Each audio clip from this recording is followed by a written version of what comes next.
మొన్న నేను తీసుకొని వచ్చిన ఇత్తడి గిన్నె అలాగే ఇడ్లీ పాత్ర అయితే వాళ్ళు ఓపెనింగ్ చేస్తున్నాను. అందుకని చక్కగా పొద్దున్నే నిద్రలేసి తలస్నానం చేసేసి ఇంకా ఇల్లు కూడా శుభ్రం చేసుకున్న తర్వాత ఇవన్నీ కూడా స్టార్ట్ చేస్తున్నాను. ఇంకా ఇవాళ పొంగల్ కూడా పెడదాం అనుకుంటున్నాను కొత్త ఇత్తడి పాత్రలు. దాని తర్వాత అయితే అన్నం వండుకుంటాను. ఇంక ఈ మినీ ఇడ్లీలు కూడా వేసుకొని మినీ ఇడ్లీల కోసమనే నేను సాంబార్ కూడా చేసేసుకున్నాను. అవి అప్పటికే ఆకలి ఆకలి అంటున్నాడు. ఇంకా సాంబార్ ఇవన్నీ చేసి ఇంట్లో పని చేసుకునేసరికి లేట్ అయిపోయింది. టేస్ట్ మాత్రం చాలా బాగున్నాయి. ఇంకా దాని తర్వాత ముందు వాళ్ళకి టిఫిన్ పెట్టేసిన తర్వాత నేను పొంగల్ అన్నం అయితే స్టార్ట్ చేసేసుకున్నాను. చాలా ఈజీగా చేసుకుంటా, టేస్టీగా కూడా వస్తుంది. నేను చేసే వంటల్లో నేను చేసుకునే పొంగల్ అన్నం అయితే నాకు చాలా ఇష్టం.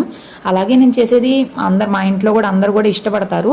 చాలా బాగా కుదిరిద్ది. ఇది ఒకటి ఎందుకో తెలియదు నాకు. ఇంకా అంతా అయిపోయిన తర్వాత జీడిపప్పులు కూడా నెయ్యిలో వేయించేసుకొని అయితే పెట్టేసుకొని దేవుడి దగ్గర అంతా కూడా శుభ్రం చేసుకొని దేవుడి సామాన్లు కూడా కడిగేసి దేవుడి దగ్గర కూడా పూజ చేసుకున్నాను. చాలా హ్యాపీగా అనిపించింది. ఇంకెప్పుడైనా ఇట్లా స్పెషల్గా చేసుకుంటే ఆనందమే వేరు కదా. అవునంటారా కాదంటారా? నచ్చితే ప్లీజ్ లైక్ చేసి సపోర్ట్ చేయండి.